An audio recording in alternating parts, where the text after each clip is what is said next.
বন্ধুরা, নন্দীগ্রাম ভিলেজ ফুডে সকলকে স্বাগত জানাই। আশা করি সকল বন্ধুরা খুব ভালো আছো। কয়েকদিন তো ভিডিও দিতে পারিনি, তাই আজকের আবার নিত্য নতুন ব্লগ নিয়ে তোমাদের সামনে চলে এসেছি। আজকের একবারে সম্পূর্ণ গ্রামীণ পদ্ধতিতে যে আমরা গড়া লেবু বলতে টক লেবু দিয়ে যে টক রান্না করে খাই, সেই টক রান্না করে দেখাবো।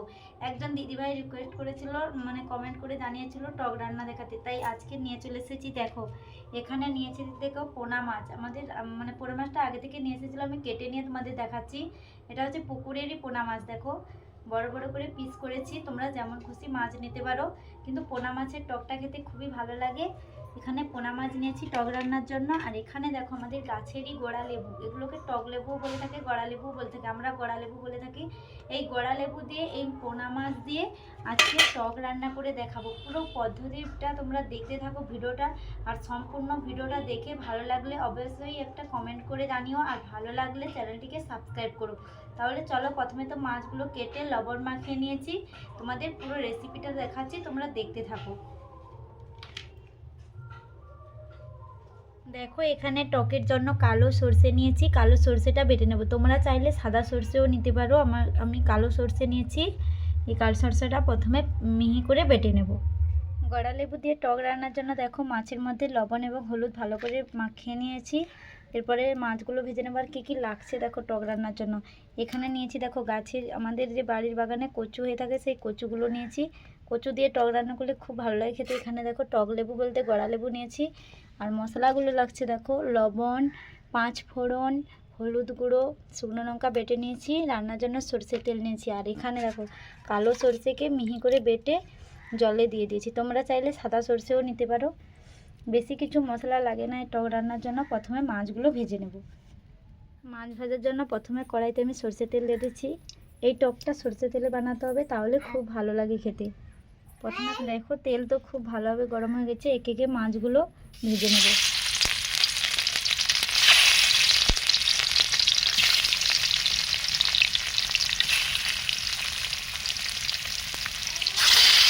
অল্প অল্প তাপ দিয়ে মাছগুলো প্রথমে ভেজে নেব। মাছগুলো একটু উল্টে দেবে।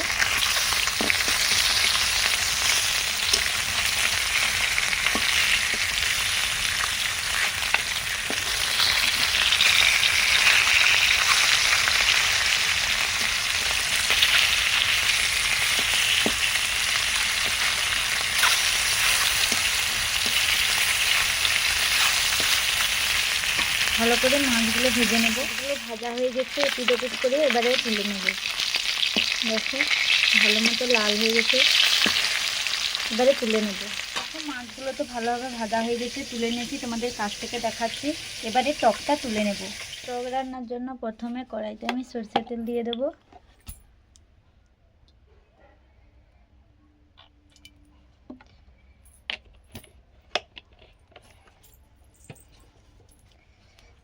তেলটা গরম হলে তারপরে 5 ফোড়ন দিয়ে দেব। অল্প করে 5 ফোড়ন নিয়েছি, দিয়ে দেব। কেটে রাখা কচুগুলো ধুয়ে রেখেছি, দিয়ে দেব।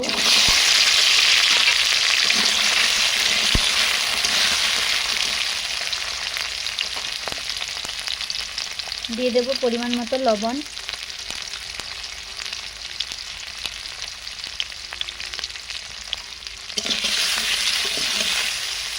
এর মধ্যে দিয়ে দেব হলুদ গুঁড়ো,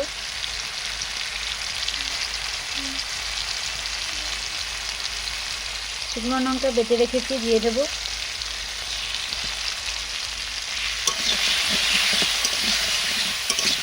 ভালো করে সাঁতলিয়ে নেব। কচুগুলো প্রথমে দিয়ে গায়ের যে হরড়ে অংশ থাকে তার সেই এটা মরে গেছে না, তারপরে হলুদগুলো দিতে হবে। কিছুক্ষণের জন্য সাঁতলিয়ে নেব।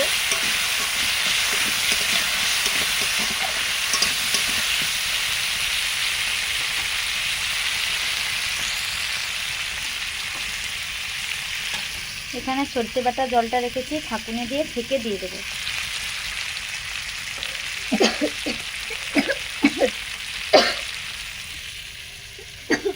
ছাঁকুনি দিয়ে ছেঁকে নিচ্ছি।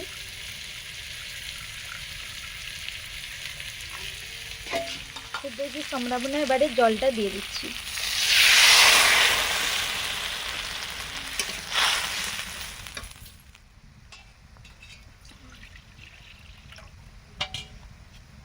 আরও কিছুটা জল দিয়ে দেব।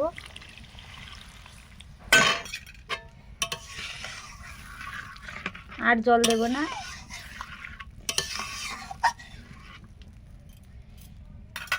উপরে একটা ঢাকনা চাপিয়ে দেবো। কিছুক্ষণ ফুটে গেলে তারপরে লেবুগুলো এবং মাছ দেব। হয়ে গেছে, ঢাকনা খুলে আবারও দেখে নেব টকটা হয়েছে কিনা। কচুগুলো সেদ্ধ হয়ে এলে ভাববে যে আর টকটা জুস মরে এলে তারপরে একটু লেবু রস দেবো। এখনও বাকি আছে কচু সেদ্ধ হতে। আরও কিছুক্ষণের জন্য ঢাকনা চাপিয়ে দেবো। বন্ধুরা, এখানে আমি 3টে টক লেবু নিয়ে এসেছি, কিন্তু একটাই টক লেবু দেবো। আমি যেমন মাছ দিয়েছি আনাজ হিসেবে দেবো, তোমরা পরিমাণ মতো টক দিয়ে নেবে, যে যেমন টক খেতে চাও। এই দুটো নেব না, রেখে দেবো, একটাই লেবু দেবো। এই লেবুটা আমি কেটে নেব। এখানে দেখো একটাই লেবু কেটে নিয়েছি। এগুলো খুব টক, তার জন্য আমি একটা লেবুতে হয়ে যাবে, তার জন্য একটা লেবু কেটেছি। আর এখানে দেখো বাটির মধ্যে কিছুটা জল নিয়েছি অল্প করে। জলের মধ্যে লেবুটা চেপে দিলে তাহলে তেতো লাগবে না। এর মধ্যে আমি এভাবে রসটা বের করে নেব, হাত দিয়ে আস্তে আস্তে চেপে।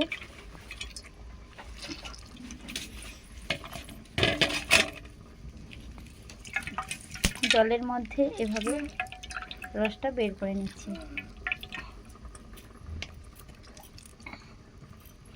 এরপরে ছাঁকুনি দিয়ে ছেঁকে টকের মধ্যে দিয়ে দেবো। দেখো কতটা রস বেরিয়েছে, দেখো না। আবারও ঢাকনা খুলে দেখে নিচ্ছি।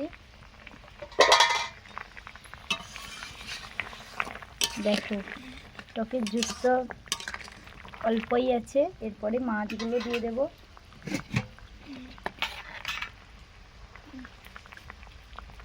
একে একে মাছগুলো দিয়ে দিচ্ছি।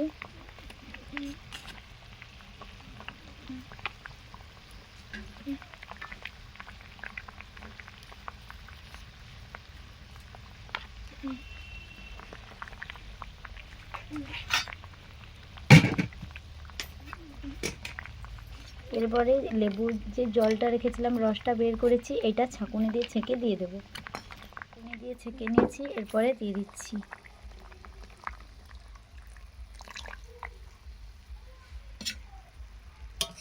একটু নাড়িয়ে দেব। এরপরে অল্প আঁচ দিয়ে ঢাকনা চাপিয়ে দেবো কিছুক্ষণের জন্য। এগুলো দেখে নেব হয়েছে কিনা। দেখো অল্প তাপে ফুটছে, হয়ে এসেছে। আর দেখবে লেবু রসটা কিছুক্ষণ দিয়ে বেশিক্ষণ ফোটানো যাবে না, অল্প সময় ফুটিয়ে নিলে ভালো, না হলে তেতো লাগবে। ঠিক টকটা হয়ে আসার মুখেই লেবু রসটা দিতে হবে। হয়ে গেছে। কচুগুলো দেখো কত সুন্দরভাবে সিদ্ধ হয়েছে, দেখো।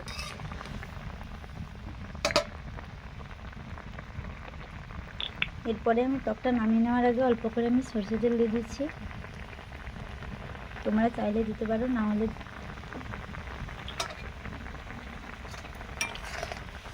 এরপরে আমি নামিয়ে নিচ্ছি। বন্ধুরা, টক তো হয়ে গেছে, নামিয়ে নিয়েছি। কত সুন্দর টকটার কালার হয়েছে শুধু দেখো। এই রৌদ্রুর বেলা এই টক দিয়ে, অল্প অল্প টক দিয়ে এবং কাঁচা লঙ্কা দিয়ে মেখে খেতে ভাত খুবই ভালো লাগবে, দেখো। আর যারা টক খেতে চাও না, এইভাবে টক রান্না করে খেয়ে দেখবে, খুবই ভালো লাগে। ভিডিওটা কেমন লাগলো অবশ্যই কিন্তু বন্ধুরা কমেন্ট করে জানাতে ভুলবে না। তো বন্ধুরা দেখো, এখানে টক রান্না করে নিয়ে চলে এসেছি। কত সুন্দর একটা কালার হয়েছে, তোমাদের কাছ থেকে দেখাচ্ছি। আমাদের বাড়ির কচু দিয়ে তো আমরা গড়া লেবু দিয়ে টক রান্না করে দেখে আলাম, কেমন হয়েছে অবশ্যই কমেন্ট করে জানাবে। আমি এখানে পোনা মাছ দিয়েছি, তোমরা চাইলে চিংড়ি মাছ দিয়েও বানাতে পারো। চিংড়ি মাছ দিয়েও খুবই ভালো লাগে। এরকম অল্প অল্প টক হবে, খেতে খুবই ভালো লাগবে। খুব টক খেতে চাইলে একটু বেশি লেবু দিতে হবে, নাহলে অল্প অল্প টক হলে একটু কম লেবু দিলেই হবে। দেখো তোমাদের কি কেমন লাগলো ভিডিওটি অবশ্যই কমেন্ট করে জানাতে ভুলবে না। আর গ্রামের নিত্য নতুন ভিডিওগুলো পেতে আমার চ্যানেলটিকে সাবস্ক্রাইব করে রাখবে। চলো সকলে ভালো থেকো, সুস্থ থাকো। আবারও নিত্য নতুন ব্লগ আসছে, দেখতে থাকো। চলো তাহলে টাটা, দেখা হচ্ছে পরের একটি কোনো ব্লগ নিয়ে।